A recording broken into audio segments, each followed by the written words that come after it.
Dear student, आज मैं आपको सप्तक के बारे में बताने जा रहा हूँ। ऑक्टेव। तो संगीत सीखने के लिए, गाने के लिए या बजाने के लिए ये ऑक्टेव जानना बहुत ज़रूरी होता है। तो संगीत में 3 तरह के ऑक्टेव होते हैं, यानी सप्तक।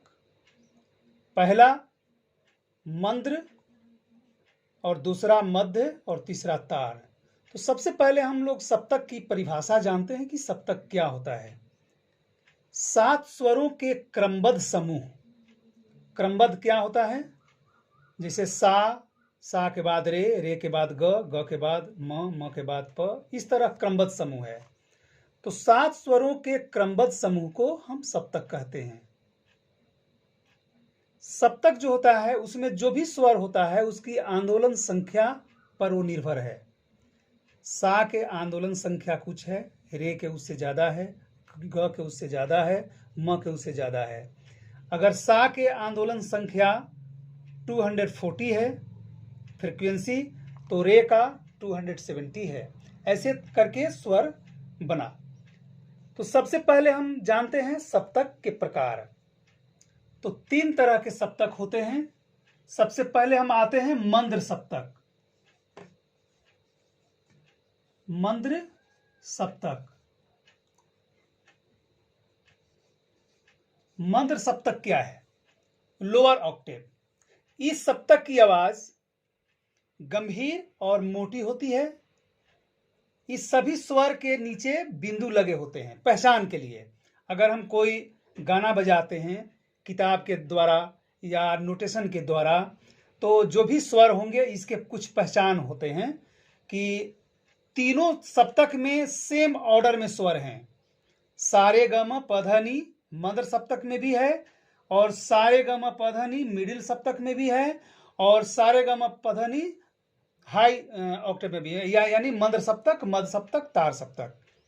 ये तीनों में सेम स्वर है, लेकिन फर्क ये होता है अगर नीचे बिंदु लगे होते हैं तो हम मंद्र की ओर आते हैं, कोई बिंदु नहीं है तो मध्य सप्तक की ओर जाते हैं, और ऊपर में बिंदु लगे हुए हैं स्वर के तो तार की ओर जाते हैं। तो सबसे पहले मंद्र सप्तक के हम पढ़ते हैं कि इसमें भी 7 स्वर शुद्ध होते हैं और 5 स्वर विकृत।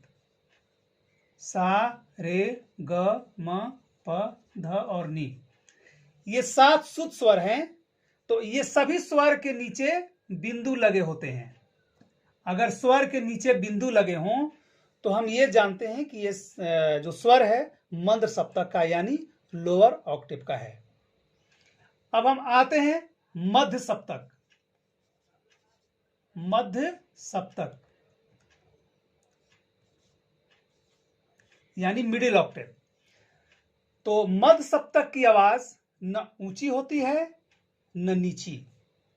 ये मध्य की आवाज होती है, बीच की आवाज होती है, और इसी सप्तक से गायन या वादन प्रारंभ किया जाता है, शुरुआत किया जाता है। क्यों?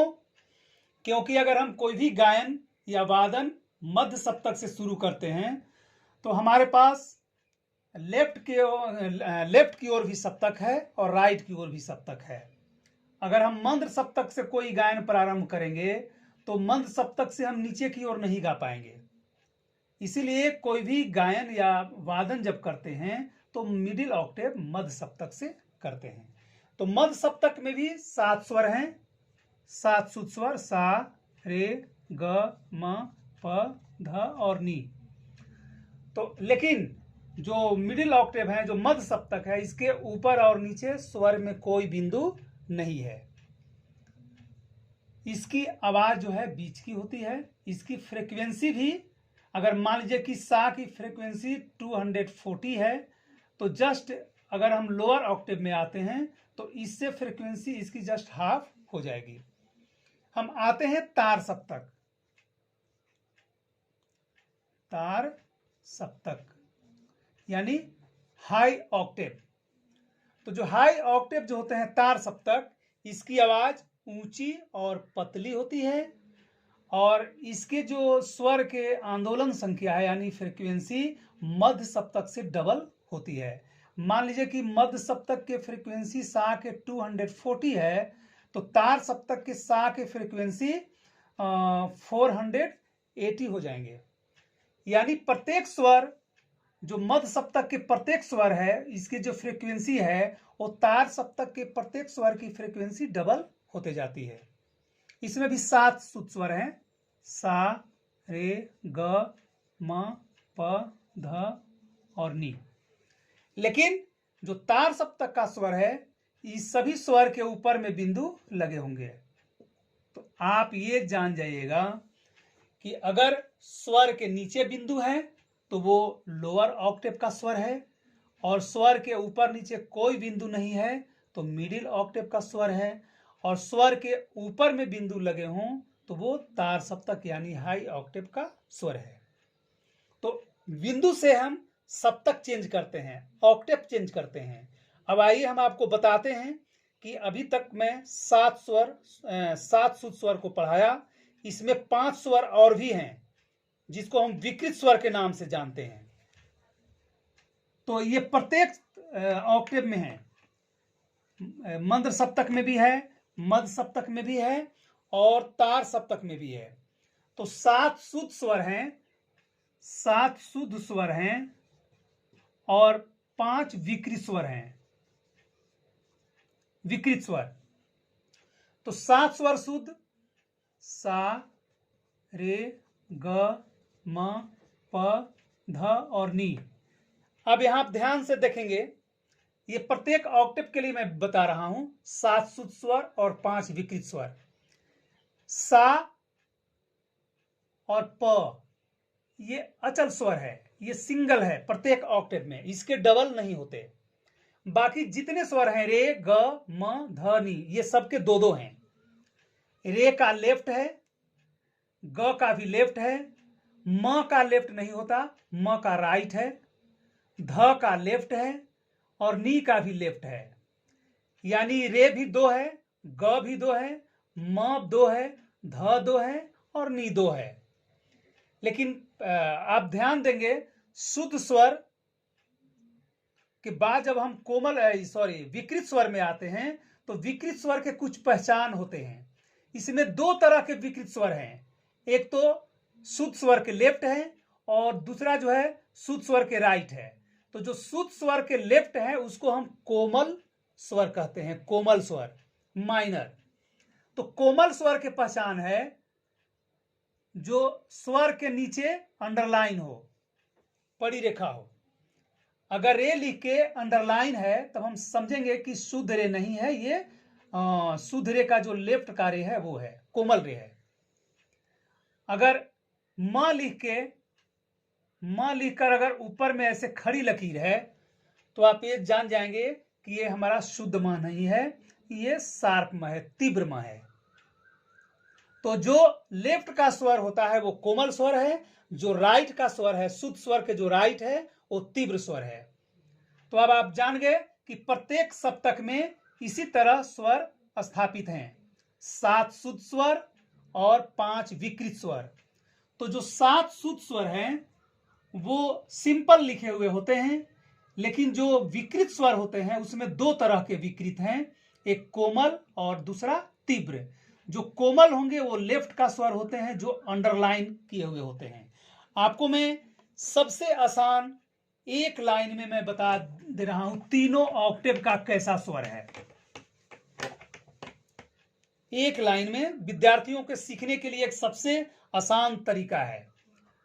ये मैं 3 ऑक्टेव बनाया, ये मध्य है, ये मंद्र, ये मंद्र है, ये मध्य है और ये तार है।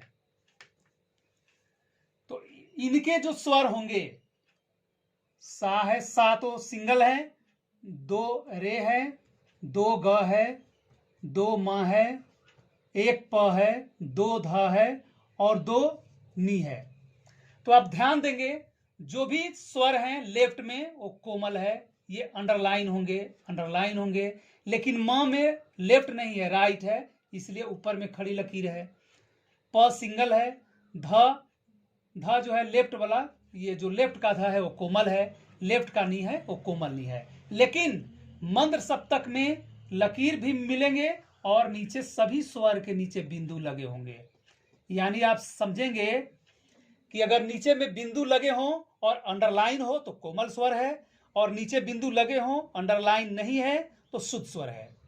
अब आते हैं मध्य सप्तक में। इसमें भी दो दो स्वर हैं। सा सिंगल है, दो रे है, दो ग, दो म है, प सिंगल है, फिर ध दो है, फिर नी दो है। तो जो लेफ्ट का स्वर है वो अंडरलाइन होंगे, इसको कोमल स्वर कहते हैं। जो राइट का है वो तीव्र म है। प और सा तो सिंगल है, लेफ्ट का ध है कोमल ध, लेफ्ट का नी है कोमल नी। लेकिन मिडिल ऑक्टेव में ऊपर नीचे कोई बिंदु नहीं होंगे। अब हम तार सप्तक की ओर आते हैं। तो इसमें भी सा सिंगल है, दो रे है, दो ग, दो म, फिर दो ध है, फिर दो नी है। तो जो लेफ्ट का जो स्वर है वो कोमल है, ये भी कोमल है। और म का तो लेफ्ट नहीं है, राइट है, तो तीव्र म है। और ध का भी लेफ्ट है, नी का भी लेफ्ट है। लेकिन जो तार सप्तक के जो भी स्वर होंगे सभी के ऊपर में बिंदु लगे होंगे। तो अगर ऊपर में बिंदु लगे हों और अंडरलाइन स्वर है तो हम समझेंगे कि तार सप्तक का कोमल रे है। अगर अंडरलाइन नहीं है और ऊपर में बिंदु लगे हुए हैं तो हम समझेंगे कि तार सप्तक का शुद्ध स्वर है। अब ये बहुत आसान है कि आप ये समझ जाएं कि अगर बिंदु हैं तो हम सबसे पहले हम ध्यान देंगे कि ये किस ऑक्टेव का बिंदु है, और अगर लकीर है तो हम ध्यान देंगे कि शुद्ध है कि तीव्र है, शुद्ध है कि कोमल है कि तीव्र है।